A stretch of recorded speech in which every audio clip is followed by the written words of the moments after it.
Welcome to the second part of the series, what is blockchain and how it works. What's up guys, I am Sandeep and you are watching Duvel.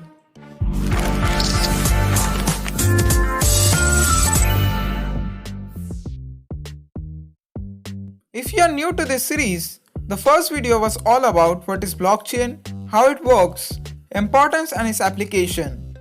This video is about the types of blockchain networks. Types of blockchain networks. There are several ways to build a blockchain network. They can be public, private, permissioned or built by a consortium. Public blockchain networks. A public blockchain is one that anyone can join, participate in, such as Bitcoin. Drawbacks might include substantial computational power required, little or no privacy for transaction, and weak security. These are important considerations for enterprise use cases of blockchain. Private blockchain networks. A private blockchain network, similar to a public blockchain network, is decentralized peer-to-peer network with the significant difference that one organization governs the network. That organization controls who is allowed to participate in the network, execute a consensus protocol, and maintain the shared ledger. Depending on the use case, this can significantly boost trust and confidence between the participants. A private blockchain can be run behind a corporate firewall and even be hosted on premises. Permissioned blockchain networks. Business who set up a private blockchain will generally set up a permissioned blockchain network. It is important to note that the public blockchain networks can also be permissioned. This places restrictions on who is allowed to participate in the network and only in certain transactions. Participants need to obtain an invitation or the permission to join. Consortium blockchain. Multiple organizations can share the responsibilities of maintaining a blockchain. These pre-selected organizations determine who may submit the transaction or access the data. A consortium blockchain is ideal for the businesses when all the participants need to be permissioned and have a shared responsibility for the blockchain. What is distributed ledger?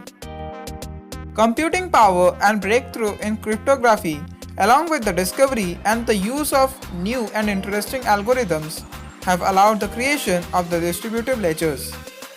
In its simplest form, a distributive ledger is a database held and updated independently by each participant or node in a large network. The distribution is unique records are not communicated to various nodes by a central authority, but are instead independently constructed and held by every node. That is, every single node on the network processes every transaction, coming to its own conclusion and then voting on the conclusion to make certain the majority agree with the conclusions.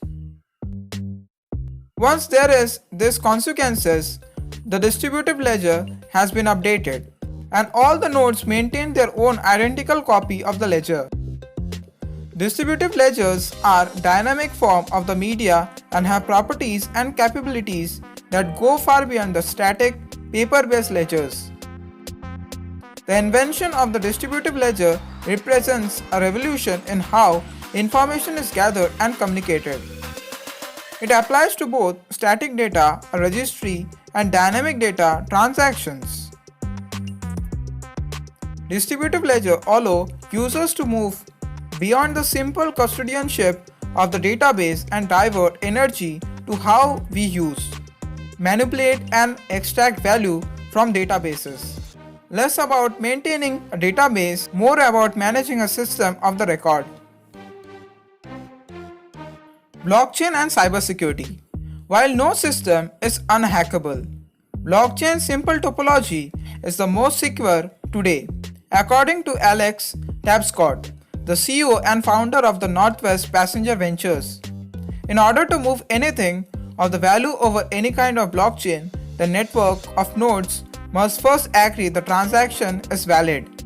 which means no single entity can go in and say one way or the other whether or not the transaction happened. Tapscott said, to hack it, you wouldn't just have to hack one system like in a bank. You would have to hack every single computer on that network which is fighting against you doing that. So again, it's not unhackable, but significantly better than anything we have come up today, he said. The computing resources needed for most blockchains are tremendous because of the number of computers involved. A 51% attack referred to bad actor who gains control of the majority of the CPUs in a cryptocurrency mining pool. Such attacks are generally limited to smaller blockchain with fewer nodes because they are more susceptible to single person seizing control based on the proof of work consensus mechanism. In today's blockchains, each authenticating computer or node records all the data on the electronic ledger and is a part of the consensus process. In large blockchains such as Bitcoin, the majority of the participating node must authenticate new transaction and record that information.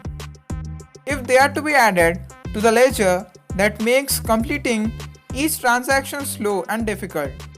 Because of that, Bitcoin, which was based on POW, can only process 3.3 to 7 transactions per second, and a single transaction can take 10 minutes to finalize.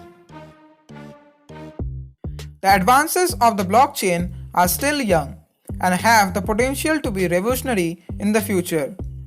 Blockchain will likely take years to become a lower cost, more efficient way to share information and data between open and private business networks.